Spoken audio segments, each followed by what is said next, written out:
ঋণ আদায়ে আসা ভূত। এক যে ছিল একটি বধূত্বশালী কাউন্ট ছিলেন, যার নাম ছিল ফিলিপ। তিনি অত্যন্ত ধনী ছিলেন। কাউন্ট থাকতেন একটি রাজকীয় প্রাসাদে। তার কাছেই ছিল একটি দরিদ্র কুঁড়ে ঘর, যেখানে বাস করত চাষী লেনার্ড।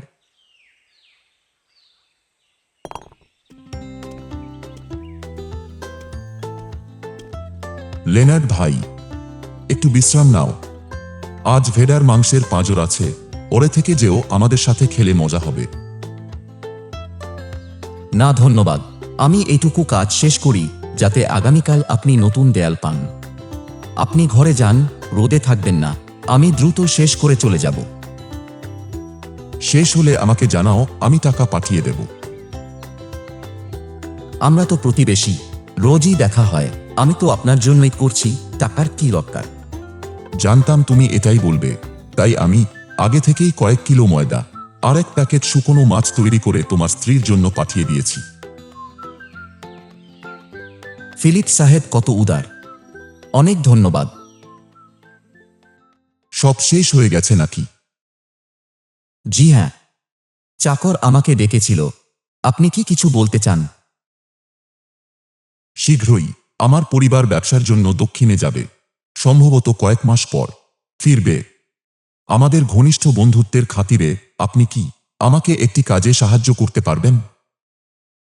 যদি আপনার জন্য কিছু করতে পারি, তাহলে আমি অত্যন্ত খুশি হব। আমার বাড়িতে একটা ওয়াইন স্টোরেজ আছে, আমি চিন্তায় আছি কেউ চুরি করে খেয়ে ফেলবে। তাই আমি চাই ওগুলো তোমার বাড়িতে রেখে যাই, আর তোমার পরিবার যেন নজর রাখে, ঠিক আছে? জি অবশ্যই, এতে কোনো সমস্যা নেই। আমি তো ভেবেছিলাম কিছু গুরুতর হয়েছে। আমি সাবধানে দেখভাল করব, আপনি নিশ্চিন্তে রওনা দিন। ধন্যবাদ তোমাকে। আমি ভুল মানুষকে দেখিনি, কিন্তু আমার উপদেশ মনে রাখবে। আপনি কি আমাকে আর কিছু বলতে চান? কাউকে কোনো মদের বোতল খুলতে দেবে না। সব মদই ভালোভাবে চোলাই করা, খুললেই সব নষ্ট হয়ে যাবে। আপনি নিশ্চিন্ত থাকুন, আপনি ফিরে এলে সব হাঁড়ি আগের মতোই থাকবে। খুব ভালো, আমি তোমার উপর খুব বিশ্বাস করি। 3 মাস পর মিস্টার ফিলিপের পরিবার অনেক দিন ধরে বাইরে, তাই না? উনি আমাদের বাড়িতে এক গাদা মদের কলস রেখে গেছেন। গোটা গুদামটাই ভরে গেছে, আর কবে যে নিয়ে যাবেন কে জানে। আমার তো আর জায়গা নেই জব রাখার। আমিও ঠিক জানি না। এই কলসিগুলোর কথা বলতে গিয়ে মনে পড়ল, গত কয়েকদিন পরীক্ষা করে দেখিনি কোনো সমস্যা আছে কিনা। শেষ হলে কিছু হাঁড়ি সরিয়ে দিতে আমার একটু সাহায্য করো। জানি। মদের কোনো গন্ধ নেই কেন? যদিও মদের পাত্রটি সিল করা ছিল, কিন্তু আমার তো মদের গন্ধ পাওয়ার কথা ছিল, তাই না? ভিতরে মদের কোনো আওয়াজও নেই। কি হবে যদি সিলের অংশটা খুলে দেখি?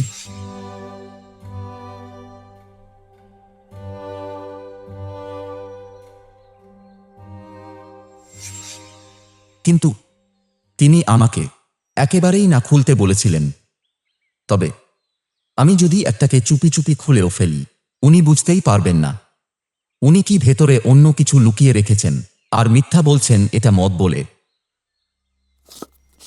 ওহো ঈশ্বর, এটা তো টাকা, মদ নয়। এখানে কি কোনো ভুল হয়েছে? আমার ধারণা এখানে প্রায় 3000 সেন্ট আছে। এটা তো ছোটখাটো টাকা না। মা বাবারে, এত বড় অঙ্কের টাকা আমাদের তো 3 জন্মেও কল্পনা করার সাহস হতো না। তাহলে বুঝি মিস্টার ফিলিপ মদ পাঠানোর অজুহাত দিলেন, যাতে আমায় টাকা পাহারা দিতে বলা যায়? শোনো, আমার একটা পরিকল্পনা আছে। আমরা ইতিমধ্যেই আধা বছর হয়ে গেছে। আপনি এবং আপনার পরিবার ভালো আছেন তো? ধন্যবাদ লেনার্ড, সবাই ভালো আছে। এবারের যাত্রাটা বেশ ভালোই ছিল, অনেক টাকা রোজগার হয়েছে। ফিলিপ সাহেবই সেরা। আমার মতো চাষির ভাগ্য কবে ফিরবে? গরিবই অনেক দিন থাকে, কিন্তু ধনী হতে বেশি সময় লাগে না। নিশ্চয়ই পরে আমি আপনাকে এবং আপনার স্ত্রীকে ধন্যবাদ জানাবো, কারণ আগে আমার পরিবারের 30টা মদের হাঁড়ি দেখাশোনা করতে সাহায্য করেছিলেন।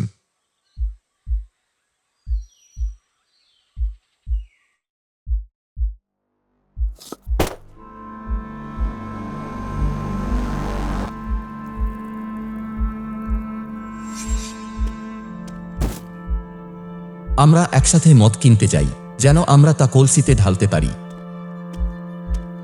তারপর আবার সিল করে দিল। একদম আগের মতো, কোনো পার্থক্য নেই। সব হয়ে গেছে, আমরা কিছুই জানি না। স্যার ফিলিপ আমাদের বাড়িতে মদ পাঠিয়েছিলেন, তারপর তিনি মদটি ফিরে পেয়েছেন। হ্যাঁ, আমরা স্যার ফিলিপের মূল্যবান মদের ব্যারেলটি দেখভাল করছি। আমরা একদমই এটি ছুঁইনি। হায় ঈশ্বর, এটা কিভাবে হলো? আমার টাকা মদের মধ্যে পরিণত হয়ে গেছে। লেনার্ড সব নিয়ে নিয়েছে।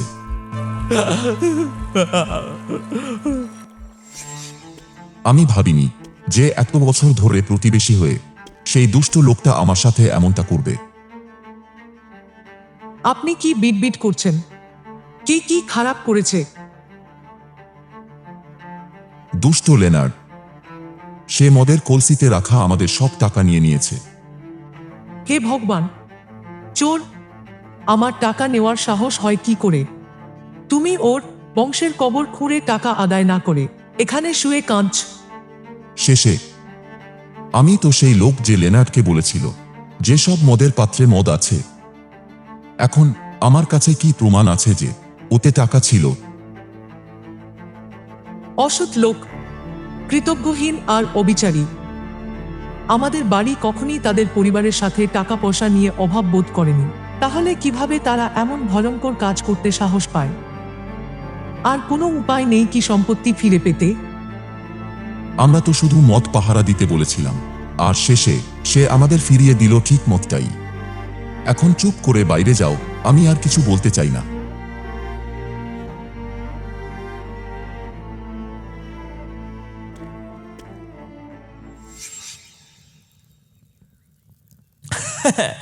বুড়ো ফিলিপ তো রেগে আগুন হয়ে থাকবে, কিন্তু কি আর করতে পারে? প্রমাণ, সাক্ষী কিছুই তো নেই। এই শোনো, কবে টাকা খরচ করতে পারবো?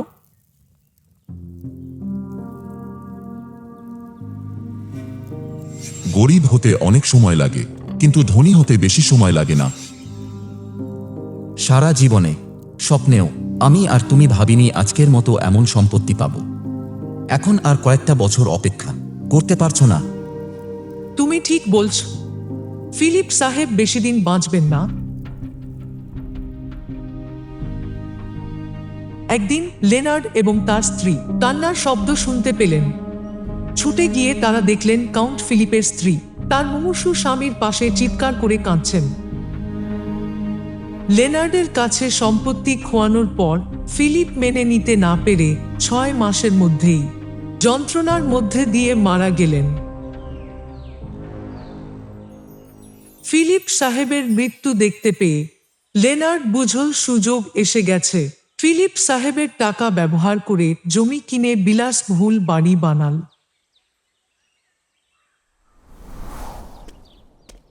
খুব ঠান্ডা, ঘরে চলো। সারাদিন বাইরে এই হাড় কাঁপানো হাওয়া খেতে চাও, কি লাভ? তুমি এমন আচরণ করছ যেন আমি কোনো পুতুল। আমাকে ঘরের মধ্যে আটকে রাখছ, কোথাও যেতে দাও না। সতর্ক থাকা ভালো। আমরা অনেক দিন চেষ্টা করেছি, অবশেষে এই সন্তানকে পেয়েছি। আমার মতো একজন ধনী ব্যক্তি, উত্তরাধিকারী থাকা অবশ্যই প্রয়োজন। ঠিক আছে, আমার ছেলেটাই সেরা। আমি চাকরকে মুরগির স্টু আনতে বলেছি, তুমি সবটা খাওয়ার চেষ্টা করো।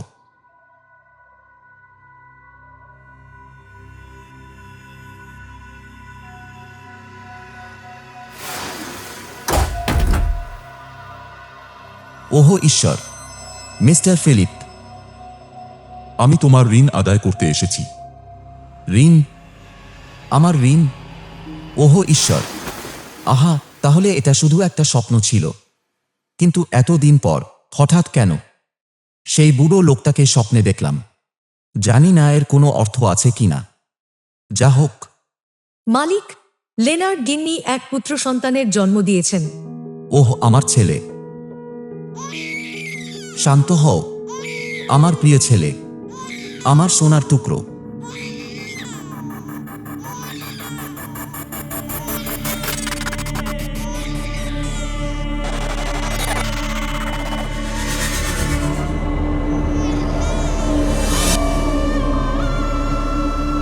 হায় ভগবান! মা বাবা! কি হয়েছে তোমার? বাচ্চাটা ভয় পাবে। উফ, আমি কিছু হয়নি, শুধু এই প্রথমবার নিজের ছেলের কান্না নিজের কানে শুনছি। ও ঈশ্বর, সত্যি যে প্রথমবার বাবা হয়েছে। তুমি কি আমার চেয়ে আলাদা নাকি? ঠিক আছে, বাচ্চাকে দুধ খাইয়ে বিশ্রাম নাও। কি আশ্চর্য, ওই বুড়োটা আমার ছেলের জন্মের দিনেই কেন ভূত হয়ে এলো? কোনো সম্পর্ক আছে নাকি? কোনো অশুভ লক্ষণ? সতর্ক থাকতে হবে। আমি এই ছেলে ট্র্যাভিসকে সুস্থ, প্রতিভাবান, সফল করে তুলব, বংশের নাম উজ্জ্বল করব। স্বপ্নে যা দেখেছি আর সদ্যজাত শিশুটির মধ্যে খুব মিল আছে। তাই আমাদের স্বামী স্ত্রী দুজনেরই এই ছোট ছেলেটির প্রতি বিশেষভাবে মনোযোগ দিতে হবে।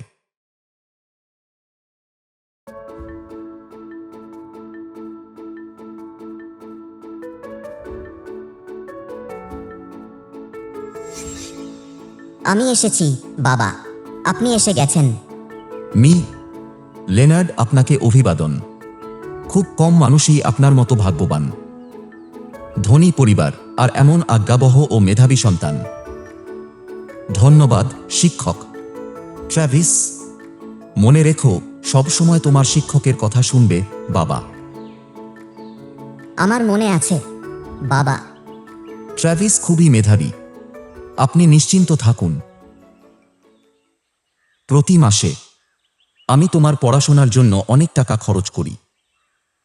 তুমি শুধু রাজকুমারের পিছনে আছো। شكرا ليك يا بابا، عمري كلها فضل فأكرر الجميل ده. هكبر وأبقى إنسان كويس علاش إن أرضلك الجميل. 20 বছর পর। শ্রেষ্ঠ আপনি, মিস্টার লেনার্ড। আপনার ছেলে তো অসাধারণ। عائلة الأستاذ لينارد أكيد عايشين ببركة وخير كتير. ঠিকই তো, ধনীও আবার সন্তানরাও সফল। ওহ সত্যি, স্বপ্নেও এমনটা পাওয়ার আশা করি না। আজ আমি আমার বাবা মায়ের ঋণ শোধ করতে ফিরে এসেছি। খুব ভালো, সত্যি আমার ছেলে। বাবা মা তোমার জন্য খুব গর্বিত, আমার ট্র্যাভিস। সবাইকে ধন্যবাদ আমাদের পরিবারকে অভিনন্দন জানাতে আসার জন্য। আমাদের ছেলে উচ্চ মর্যাদা অর্জন করেছে এবং রাজা তাকে পদবি দিয়েছেন। ট্র্যাভিস শুধু লেনার্ড পরিবারের গর্ব নয়, সে পুরো শহরের মুখ উজ্জ্বল করেছে। কত বছর পরে পাড়া প্রতিবেশীরা আজকের মতো আনন্দের দিন পেল। চলুন, গ্লাস তুলুন। সবাই আনন্দ করে খাও দাও আর মজা করে পার্টি করো। আমি দেখছি যে পদবি কেনা এখন রাজপ্রাসাদে খুব জনপ্রিয়। মিস্টার লেনার্ড, আপনার ছেলের ভবিষ্যতের জন্য আমার মনে হয় আপনার তাকে একটি উচ্চ পদবি কিনে দেওয়া উচিত। কারি সাহেবের কথা যুক্তিসঙ্গত। আপনার তো শুধু ট্রাভিস আছে, যদি তার জন্য আপনার পরিশ্রম আর সম্পদ না খরচ করেন তাহলে কার জন্য করবেন? ভবিষ্যতে আপনার নাতি নাতনিরাও এর সুবিধা পাবে। আপনারা কি মনে করেন এটা ভালো হবে? আমাদের বিশ্বাস করুন, আপনার যথেষ্ট সামর্থ্য আছে ছেলেটিকে আরও উন্নত জায়গায় পৌঁছে দেওয়ার জন্য। কর্মজীবন যত বেশি স্থিতিশীল হয় ততই মঙ্গল। আমিও একমত। আপনাদের স্বামী স্ত্রীর এই বিষয়টা নিয়ে ভাবা উচিত। পরে পরিবার আমাদের ধন্যবাদই জানাবে। এটাও ঠিক, আমার ছেলে সাধারণ কেউ নয়, আর যদি সে এই পদেই আটকে থাকে তাহলে সেটা সত্যিই এক ধরনের অপচয় হবে।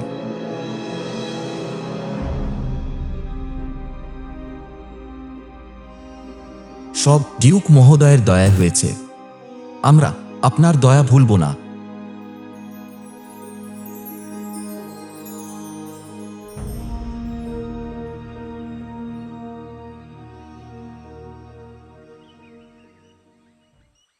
আমাদের ছেলে কর্মজীবনের প্রথম ধাপটা মোটামুটি স্থিতিশীল হয়েছে। এখন আমাদের স্বামী স্ত্রীর পরবর্তী কাজ কোল ছেলেটার জন্য একটা মানানসই পরিবারের বউ খুঁজে আনা।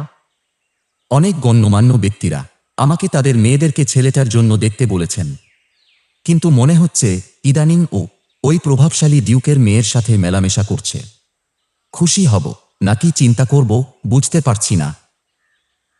ওই কন্যাকে যদি বউ করে আনতে পারি তাহলে অনেক বড় সৌভাগ্য। তবে আমি ভাবি আমাদের ঘরের ভাগ্য কি ওর সঙ্গে মেলে। দেখা যাক পরিস্থিতি কি হয়, তারপর ভাবব। ছেলেটার স্বপ্ন বড় আর ও খুব জেদিও। একবার যখন সিদ্ধান্ত নেয় তখন কেউ তাকে বদলাতে পারে না। চলো তুমি আমার মা বাবার সঙ্গে দেখা করো।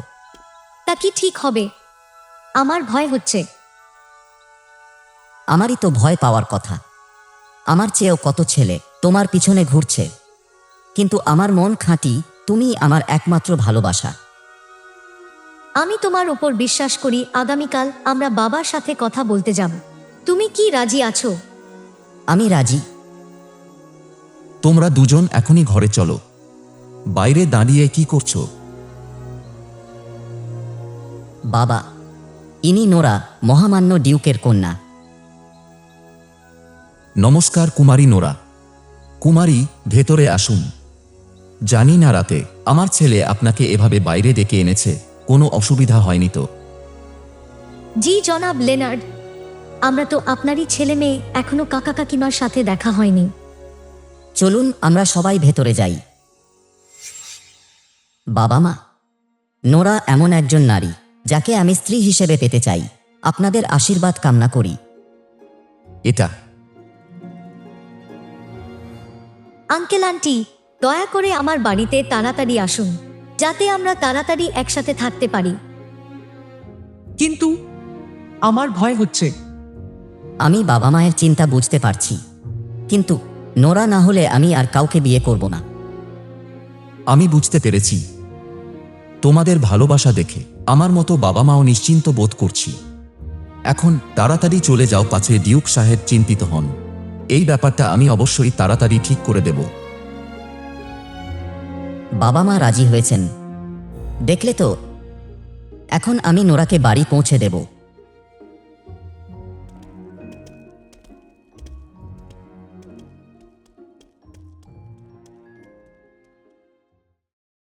আপনি এত নিশ্চিত হয়ে ওদেরকে এমন কথা বললেন কেন?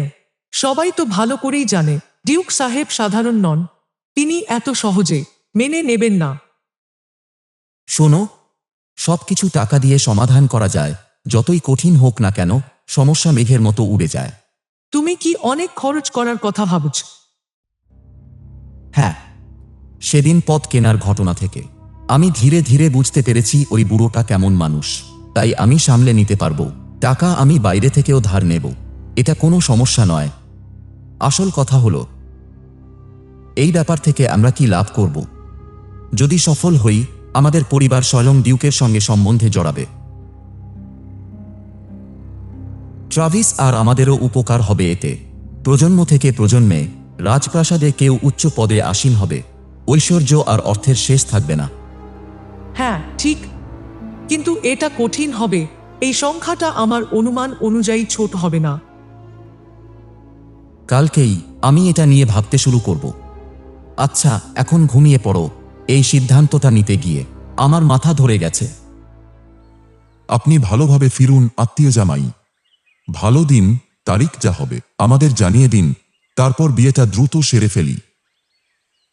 এটা আমাদের জন্য বড় সম্মান। আমার ছেলে ভবিষ্যতে আপনার জামাই হবে। অনুগ্রহ করে ওকে ধাপে ধাপে শিক্ষা ও দিক নির্দেশনা দিন। নরাকে আপনাদের ওখানকার বাবা মায়েরই পরামর্শের প্রয়োজন। ছোটবেলা থেকে সে কেবল খাওয়া দাওয়া আর পড়াশোনাই জানে। এই সম্ভ্রান্ত কন্যা সুন্দরী, নম্র এবং প্রতিভাময়ী। সারা রাজধানীতে তার মতো কেউ নেই।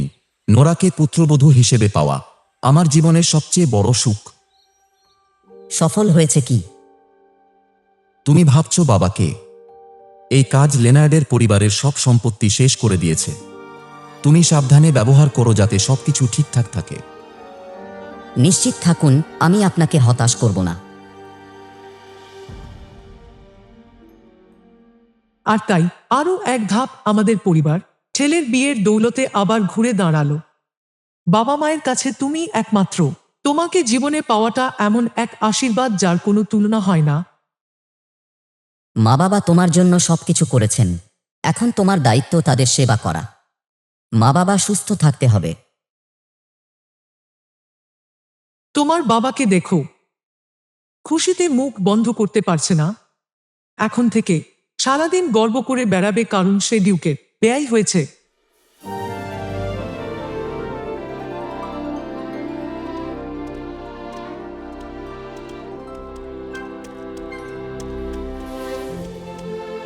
এই লোকটাকে দেখো, বয়স হয়েছে আর তরুণ তো নেই যে এত মদ খাচ্ছেন। এখন ঘুমাতে যাও, ভালো হবে। এই মহিলা, ঠিক আছে, তাড়াতাড়ি ঘুমাও, কাল আমি খুব ব্যস্ত থাকব। প্রতিবেশীদের আর যারা আগে আমাকে তুচ্ছ করত তাদের কাছেও গিয়ে বড়াই করতে হবে। আমার অনেক বছর লেগেছে, কিন্তু অবশেষে আমি ফেরত পেয়েছি যা তুই আমার কাছে ঋণী ছিলি, আর তার সাথে সুদও। ঋণ শোধ হয়ে গেছে। আমার মনে হয় আমার এবার চলে যাওয়া উচিত।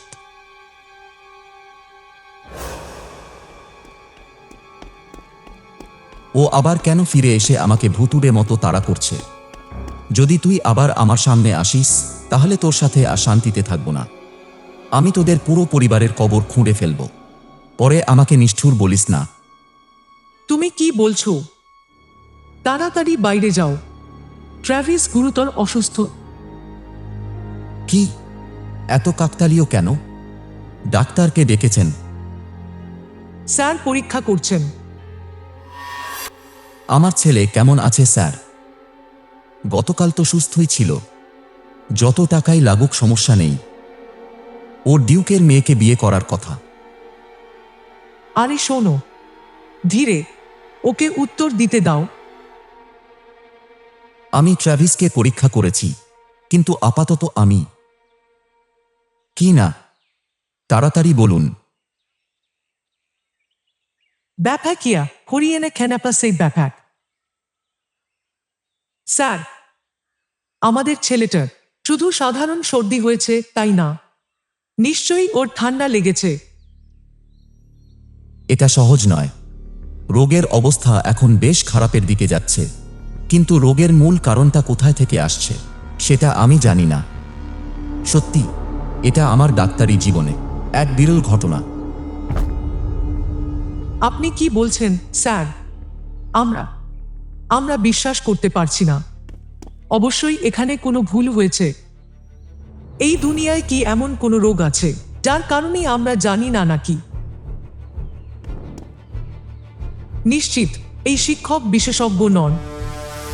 আমি এই শহরের সেরা ডাক্তারদের এখানে আমন্ত্রণ জানাবো। আমাদের সন্তান অবশ্যই সুস্থ হয়ে উঠবে।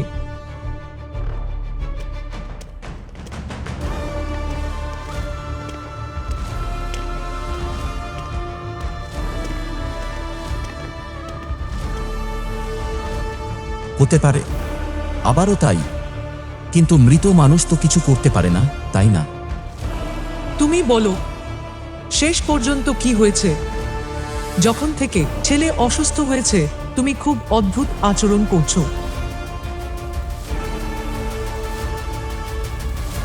ট্র্যাভিসের কি ক্ষতি করেছো? জানি না, এটা কোনো অশুভ লক্ষণ। গতকাল রাতে আমি আবার বুড়ো ফিলিপকে স্বপ্নে দেখলাম। ফিলিপকে স্বপ্নে দেখেছো? সেই সময় যখন 20 বছর আগে ট্রাভিসের জন্ম হয়েছিল তখনও তুমি একবার এটা বলেছিলে। এবার আবার স্বপ্নে দেখলে? হ্যাঁ, আবার স্বপ্নে দেখেছি। আর এবার সে কিছু বলছিল যে আমাদের পরিবারের যে ঋণ ছিল সে তা ফেরতও নিয়ে নিয়েছে, আর এখন তার চলে যাওয়ার সময় হয়েছে। এটা কি কথা? কার চলে যাওয়া উচিত? আমি কিছুই বুঝতে পারছি না। যা ঋণী ছিল তা ফিরে পেয়েছে। এটা কি হতে পারে? তিনি সেই পুরনো ঘটনার কথা বলতে চাইছেন। সবচেয়ে গুরুত্বপূর্ণ হলো ঠিক পরের দিনই ট্র্যাভিস এমন হলো। তাই আমি বিশ্বাস করি যে এটা একটা খারাপ লক্ষণ। নাকি বুড়ো আমাদের ট্র্যাভিসকে নিয়ে যেতে চায়। থামো, এখন এসব অশুভ কথা বলো না। এখন সবচেয়ে জরুরি কাজ হল ছেলেটাকে বাঁচানো। কাল থেকে রাজধানীর সব ডাক্তার হাত তুলে দিয়েছে। আমি ইতিমধ্যে আরও লোক পাঠিয়েছি অন্য শহর থেকে শ্রেষ্ঠ চিকিৎসক আনতে। ট্র্যাভিসই আমার পুরো জীবন। আমি ওকে হারালে বাঁচব না। এক ঝড়ো বৃষ্টির দিনে ট্র্যাভিস মারা গেল। লেনার্ডের স্ত্রী কান্নায় ভেঙে পড়লেন। তিনি চিৎকার করে বললেন যে ছেলের কাছে তার দোষ হয়েছে।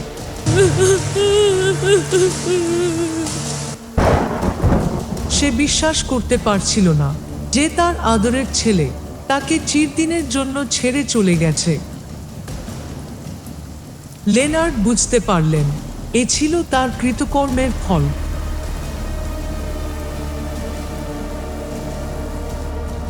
সে শুধু চাইছিল যে সে নিজে মরে যাক, তার ছেলে নয়। হায় ঈশ্বর, কেন ট্র্যাভিস হঠাৎ করে মারা গেল? যেদিন থেকে এই পরিবার হঠাৎ করে উন্নত হয়েছে, আমার বাবা মাও সেটার ব্যাখ্যা দিতে পারেননি। এখন ছেলের ক্ষেত্রেও একই হচ্ছে।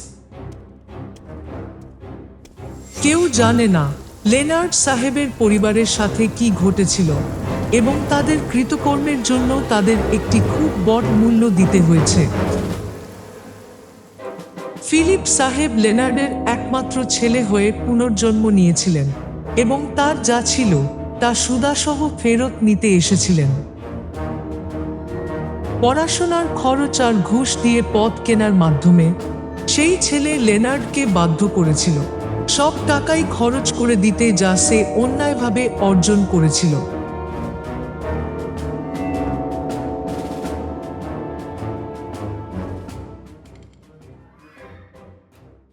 شكرا لمشاهدتكم فيديو اليوم. إذا أعجبكم الفيديو لا تنسوا الضغط على لايك، مشاركة الفيديو عبر شير، والاشتراك سبسكرايب بالقناة حتى لا تفوتوا الفيديوهات الشيقة القادمة. إذا كانت لديكم أي أفكار أو اقتراحات اتركوا كومنت في الأسفل. نحن دائما نستمع إلى آرائكم. نراكم في الفيديوهات القادمة. أتمنى لكم يوما سعيدا. إلى اللقاء.